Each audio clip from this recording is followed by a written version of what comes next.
മറക്കാൻ പറ്റാത്ത ഒരു ദിവസമാണെന്ന്. എന്റെ ജീവിതത്തിൽ മരിക്കുന്ന കാലം വരെ എനിക്ക് മറക്കാൻ കഴിയാത്ത ഒരു ദിവസമാണ്. ഞാൻ വയലിന് വരുന്നതിന് വേണ്ടി സ്റ്റേജിലേക്ക് വരുന്നതിന്റെ തൊട്ടുമ്പ് എന്റെ പ്രിയപ്പെട്ട ഉമ്മ മരണപ്പെട്ടു പോയി. അള്ളാഹു സ്വർഗം കൊടുക്കുമാറാകട്ടെ. അള്ളാഹു ഖബറിടം വിശാലമാക്കി കൊടുക്കുമാറാകട്ടെ.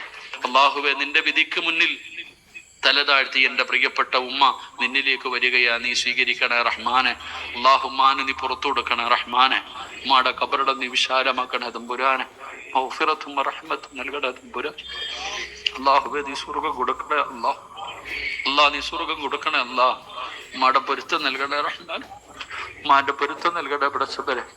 ആ കാൽ ചുവട്ടിൽ കിടക്കുന്ന സ്വർഗം നൽകണേ റഹ്മാൻ. അല്ലാഹുവേ, ഞങ്ങളുടെ മരിച്ചുപോയ മാതാപിതാക്കളുടെ മണ്ണറ നീ മണിയറയാക്കണേ റഹ്മാൻ. ജീവിച്ചിരിക്കുന്ന എല്ലാവർക്കും നീ ആഫിയത്തുള്ള ദീർഘായുസ് കൊടുക്കണേ തമ്പുരാന്. എന്റെ ഉമ്മയുടെ മരണ വാർത്ത കേട്ടിട്ടാ ഞാൻ ഇന്ന് വേദന കയറിയേ. എന്റെ പ്രിയപ്പെട്ട ഉമ്മ, അൽഹംദുലില്ലാഹ്, എന്റെ ഉമ്മയ്ക്ക് അല്ലാഹു സ്വർഗം കൊടുക്കുമാറാകട്ടെ. എന്റെ ഉമ്മ മരിച്ചു എന്ന് ഞാൻ അറിഞ്ഞിട്ടാണ് ഞാൻ വേദന കയറിയത്. എന്നോട് സംഘാടകർ ചോദിച്ചു, ഉസ്താദേ എന്ത് വേണം? ഞാൻ പറഞ്ഞ ആരോടും പറയണ്ട, ഒരാളോടും പറയണ്ട, ആരോടും പറയണ്ട, ഞാൻ വഴുതു പറയും ഇൻഷാ അല്ലാഹ്. ഡോക്ടർ എന്നോടാണ് പറഞ്ഞത് ഉമ്മ മരിച്ചു എന്ന്. ആദ്യം ഞാൻ ഫോണിലെടുത്തപ്പോൾ ഡോക്ടർ എൻ്റെ അടുത്ത് പറഞ്ഞു മരിച്ചിട്ടാണ് കൊണ്ടുവന്നത്. എൻ്റെ പ്രിയപ്പെട്ട ഉമ്മ മഗ്രിബ് നമസ്കാരം കഴിഞ്ഞു ഇശാഇന്റെ തൊട്ട് മുമ്പ് ഞാൻ നിസ്കരിച്ചു കൊണ്ടിരുന്നപ്പോൾ എൻ്റെ ഉമ്മാൻ എനിക്ക് വലിയ ഇഷ്ടമാ, ഉമ്മാനോട് വല്ലാത്ത സ്നേഹമാ. ഇന്നലെ ഞാൻ കെട്ടിപ്പിടിച്ച് ഉമ്മ കൊടുത്തിട്ടാ വന്നേ.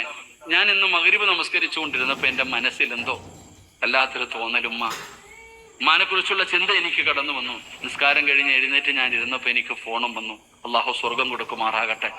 എന്താ മരണം? പ്രിയപ്പെട്ട മാതാവിന് അള്ളാഹു കൊടുത്ത ഏറ്റവും വലിയ സമ്മാനം എന്താ? എന്റെ ഉമ്മാന് അള്ളാഹു കൊടുത്ത ഏറ്റവും വലിയ സമ്മാനം വെള്ളിയാഴ്ച ദിവസം മരിക്കാൻ കഴിഞ്ഞില്ലേ. എനിക്കത് കേട്ടപ്പോ, ആ മരണ വാർത്ത കേട്ടപ്പോ എല്ലാരും എന്റെ മുഖത്ത് നോക്കി. എല്ലാരും എന്റെ കൂടെ നിന്നവരൊക്കെ എന്റെ മുഖത്ത് നോക്കി, ഞാൻ കരയുന്നുണ്ടോ എന്ന്, എനിക്ക് സങ്കടമുണ്ടോ എന്ന്. എനിക്ക് സങ്കടമുണ്ട്, എന്നാലും അൽഹംദുലില്ലാഹ് എന്റെ ഉമ്മ മരിച്ചത് വെള്ളിയാഴ്ച ദിവസമാണല്ലോ. ഏതൊരു മനുഷ്യനും ദുആ ചെയ്യുന്നത് വെള്ളിയാഴ്ച രാവിലെ മരണം കിട്ടാൻ വേണ്ടിയാ. അപ്പൊ അള്ളാഹ് എന്റെ ഉമ്മാന് കൊടുത്ത ഏറ്റവും വലിയ സൗഭാഗ്യം, ഇതിനെക്കാലം എന്താ വേണ്ടത്? അള്ളാഹു നമുക്ക് നല്ല മരണം നൽകുമാറാകട്ടെ. അള്ളാഹു നമുക്ക് നല്ല മരണം നൽകുമാറാകട്ടെ. അതുകൊണ്ട് എന്റെ പ്രിയപ്പെട്ട സഹോദരങ്ങളെ, പരിശ്രമിക്കടോ. വെറുതെ കിട്ടൂല, വെറുതെ കിട്ടൂല. കാരണം എന്റെ വീട്ടിൽ ഏത് കാര്യത്തിന് ഞാൻ ഉണ്ടാകില്ല. എന്റെ വാപ്പാട് ആണ്ടിന് പോലും ഞാൻ വീട്ടിലുണ്ടാകില്ല. പക്ഷെ ഈ അടുത്ത സമയത്ത് എന്റെ ഉമ്മ 2 ആഴ്ചയായി സുഖമില്ലാതെ ഐസിയുവിൽ കിടന്നപ്പോ ഉമ്മാടെ കൂടെ ഏറ്റവും കൂടുതൽ സമയം ചെലവഴിച്ചത് ഞാനാ. ഇന്നലെയും ഉമ്മാന്റെ അടുക്ക പോയി ഭക്ഷണം വാരി കൊടുത്ത് കെട്ടിപ്പിടിച്ച് ചുമ്മനവും കൊടുത്ത് സ്നേഹത്തോടെ ഇറങ്ങി വന്ന ആളാ. അപ്പൊ അതുകൊണ്ട് ഉമ്മാന് ഖിദ്മത്ത് ചെയ്യാൻ കിട്ടുന്ന അവസരങ്ങൾ നമ്മൾ പാഴാക്കി കളയരുത്. അതുകൊണ്ട് അൽഹംദുലില്ലാഹ് അള്ളാഹു അവർക്ക് കൊടുത്ത ഏറ്റവും വലിയ സൗഭാഗ്യം. ഞാൻ എപ്പോഴും പറയും, നിങ്ങൾക്ക് അള്ളാഹു നല്ല മരണം തരും ഉമ്മ. കാരണം അള്ളാഹു നിങ്ങൾക്ക് 8 മക്കളെ തന്നു. 6 ആണുങ്ങളും 2 പെണ്ണുങ്ങളും. എല്ലാത്തിനെയും നിങ്ങൾ ആലിമീങ്ങളാക്കിയില്ലേ? എല്ലാ മക്കളെയും നിങ്ങൾ ആലിമീങ്ങളാക്കിയില്ലേ? നിങ്ങളുടെ മക്കളെ നിങ്ങൾ ഹാഫിളീങ്ങളാക്കിയില്ലേ? ഇനി എന്താ നിങ്ങൾക്ക് വേണ്ടേ? എനിക്ക് 39 വയസ്സുണ്ട്.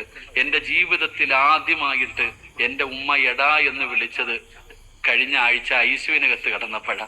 ഉമ്മാക്ക് അതിനകത്ത് കിടന്നിട്ട് ദേഷ്യം വന്നിട്ട്, എടാ പോയി ബില്ലടക്കടാ, എന്നെ എടുത്തോണ്ട് പോടെ, എടാ എന്ന് വിളിച്ചത് ആദ്യമായിട്ടാ. എനിക്കന്ന് അത്ഭുതമായിരുന്നു. അത്രയും പാവമായ ഉമ്മയ്ക്ക് അള്ളാഹു കൊടുത്ത ഏറ്റവും വലിയ സമ്മാനം ഒരു നല്ല മരണം കൊടുത്തു. ഞാൻ ഇത് പറഞ്ഞത്, എന്റെ ഉമ്മായിക്ക് അള്ളാഹു നല്ല മരണം കൊടുത്തു എന്ന് പറഞ്ഞിട്ട് എനിക്കൊന്നും കിട്ടാനില്ല. നിങ്ങൾക്ക് എന്തെങ്കിലും കിട്ടാനുണ്ടോ? ഒന്നും കിട്ടാനില്ല. നമുക്ക് എന്തെങ്കിലും കിട്ടണമെങ്കിൽ നമ്മളും അതുപോലെ മരിക്കണം. അള്ളാഹു ഭാഗ്യം തരുമാറാകട്ടെ. അള്ളാഹു ഭാഗ്യം തരുമാറാകട്ടെ. എന്റെ പ്രിയപ്പെട്ട എല്ലാവരോടും എന്റെ ഉമ്മായിക്ക് വേണ്ടി നിങ്ങളൊക്കെ ദുആ ചെയ്യണം. ഞാൻ ഇന്ന് വഅദ് പറയുന്നതിന്റെ പിന്നിലുള്ള ഏറ്റവും വലിയ ലക്ഷ്യം, എനിക്ക് എന്റെ ഉമ്മാന് കൊടുക്കാൻ, എല്ലാവരും ഉമ്മയ്ക്ക് കൊടുക്കുന്നതിനേക്കാളും ഏറ്റവും നല്ല സമ്മാനം എനിക്ക് കൊടുക്കണം. എല്ലാവരും എൻ്റെ ഉമ്മച്ചിക്ക് കൊടുക്കുന്നതിനേക്കാളും ഏറ്റവും വലിയ സന്തോഷം എനിക്ക് കൊടുക്കണമെന്ന് ആഗ്രഹം. അതുകൊണ്ടാണെന്ന് വഅദ് പറയാൻ കയറിയത്. ഇൻഷാ അല്ലാഹ് ഇവിടെ ഇരിക്കണ എല്ലാവരും എൻ്റെ ഉമ്മയ്ക്ക് വേണ്ടി ഒരു യാസീൻ ഓതി ദുആ ചെയ്യണം. ഇത്ര എനിക്ക് നിങ്ങളോട് പറയാനുള്ളൂ. ഒരു യാസീൻ ഇൻഷാ അല്ലാഹ് എൻ്റെ പ്രിയപ്പെട്ട മാതാവിന് വേണ്ടി നിങ്ങൾക്ക് നാളെ ഖബറടക്കുന്നതിന് മുമ്പ് നിങ്ങൾ എല്ലാവരും കഴിവിന്റെ പരമാവധി ഒരു യാസീൻ, ഞാൻ കൂടുതലൊന്നും പറയുന്നില്ല, ഒരു യാസീൻ ഇനി ഓതാൻ സമയമില്ലെങ്കിൽ ഒരു ഫാത്തിഹെങ്കിലും ഓതിയിട്ട് അള്ളാഹുവെ സ്വർഗം കൊടുക്കണേ എന്ന് ദുആ ചെയ്യുക. അള്ളാഹു നമുക്കൊക്കെ നല്ല മരണം നൽകി അനുഗ്രഹിക്കുമാറാകട്ടെ. അള്ളാഹുവെ, നിന്റെ വിധിക്ക് മുന്നിൽ തല താഴ്ത്തി എന്റെ പ്രിയപ്പെട്ട ഉമ്മ നിന്നിലേക്ക് വരികയാ, നീ സ്വീകരിക്കണേ റഹ്മാനെ. അള്ളാഹുമാനു